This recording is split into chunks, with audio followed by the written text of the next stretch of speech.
Oh God, please marry me, Carrie. I have no clue what the fuck is wrong with me.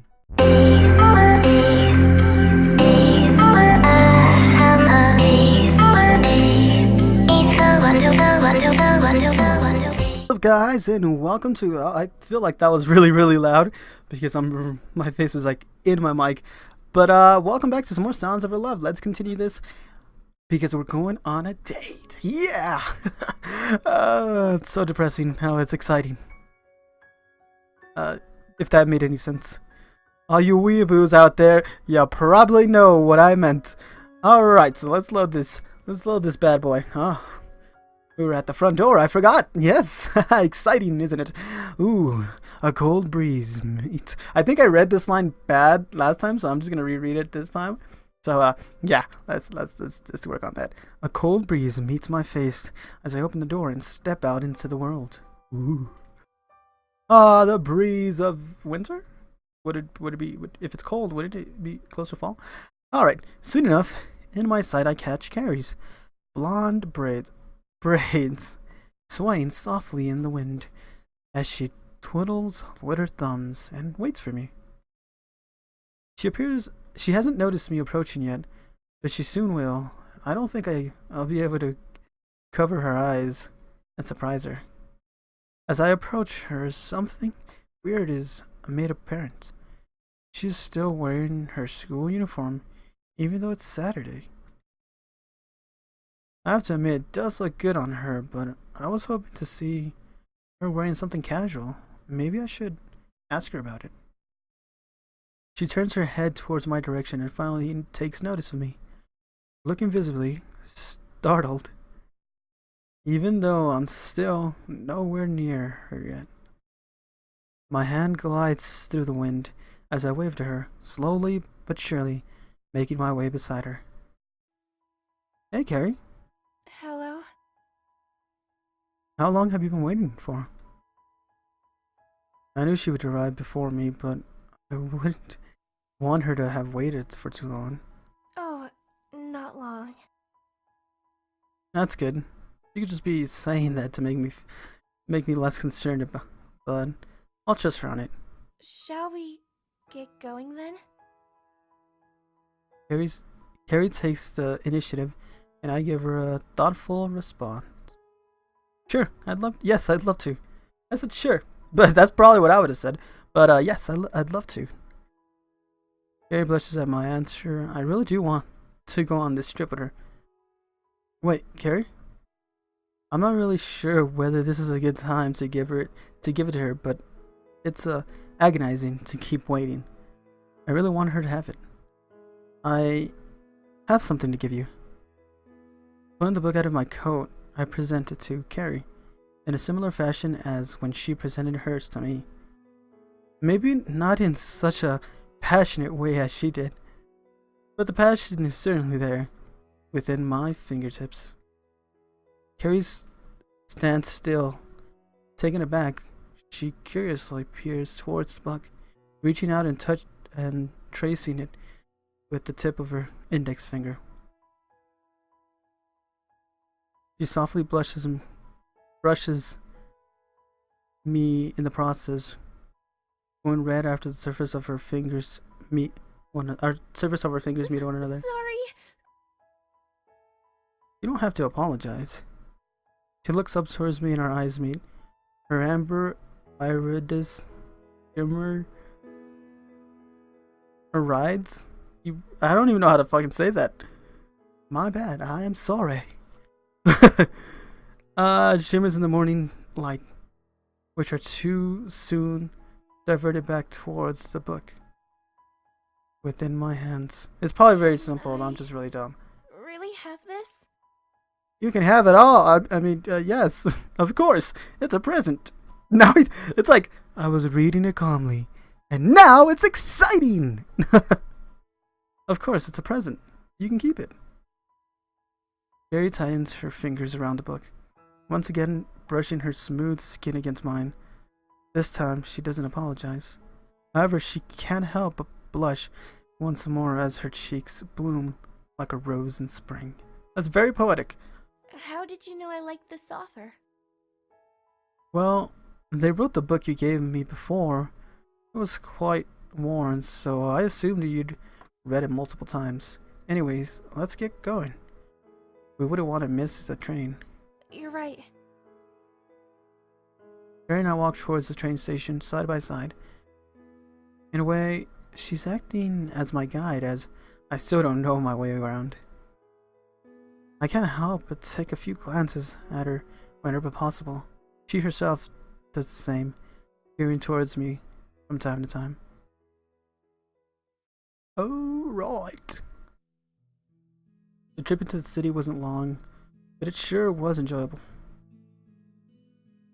Carrie and I didn't converse much, but it wasn't as if either of us was uninterested in the other. An enjoyable silence. That sounds alright. I mean, it sucks, but no.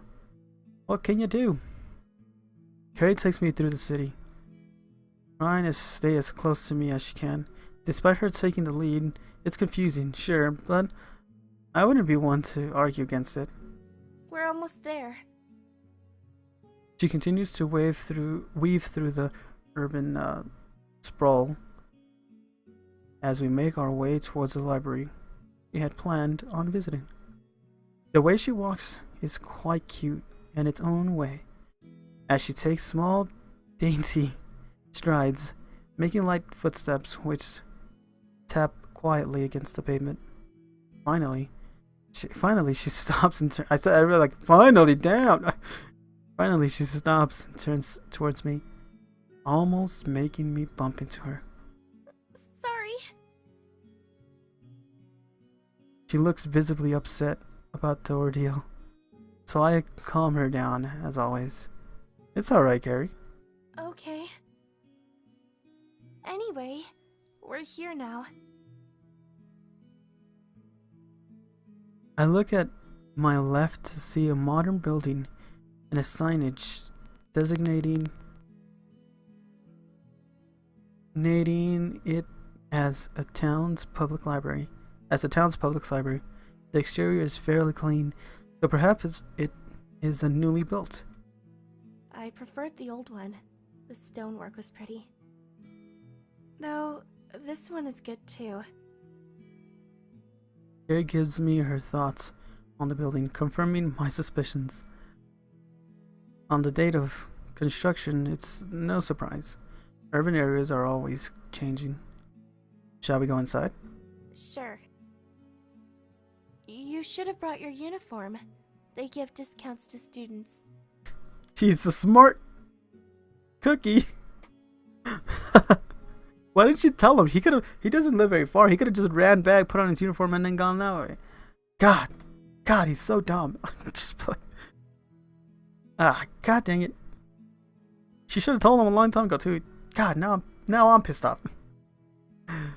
So that's why she's wearing it. Certainly it'd be simpler for her to say she is a student anyways.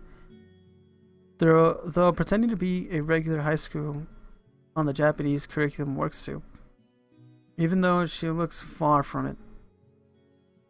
I wasn't planning on buying any books anyways. Even if I wanted one, I'd take it out on a lease anyway. As a pair, we make our way inside the building. We are greeted to the warmth of the heating alongside the traditional smell of books you'd expect in a library. I just want to look around. I probably won't get anything. I have the one you gave me after all. Doesn't mean you can't buy another one, Carrie. Come on. Carrie's cheeks glow a bright shade of crimson as she states the fact to me. Maybe the actual fact of the matter is that she wasn't just planning on going to the library, and she just wanted to invite me.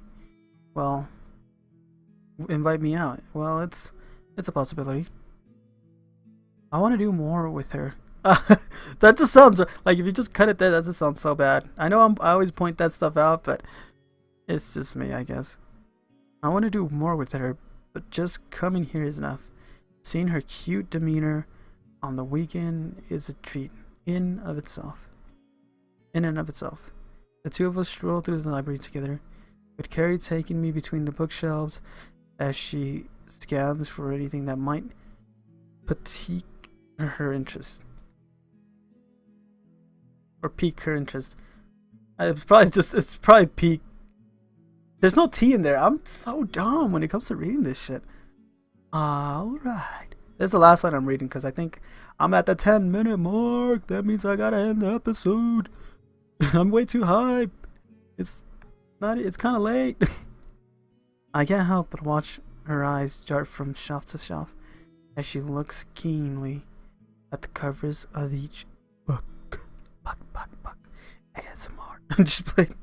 Alright then, hope you guys enjoyed this episode of Sounds of Her Love. If you could leave a like, leave a comment. If you haven't subscribed yet, do that. And yeah. Other than that, follow me on Twitter, I guess. But that's all I gotta say for today. I hope you guys are having a wonderful day whenever you are watching this video. If you're not, I hope this video made your day a little bit. If it didn't, please express your concerns in the comment section below. But I'll see you guys on the next one, guys. I was gonna say, see you guys on the next one, guys on the next. Goodbye.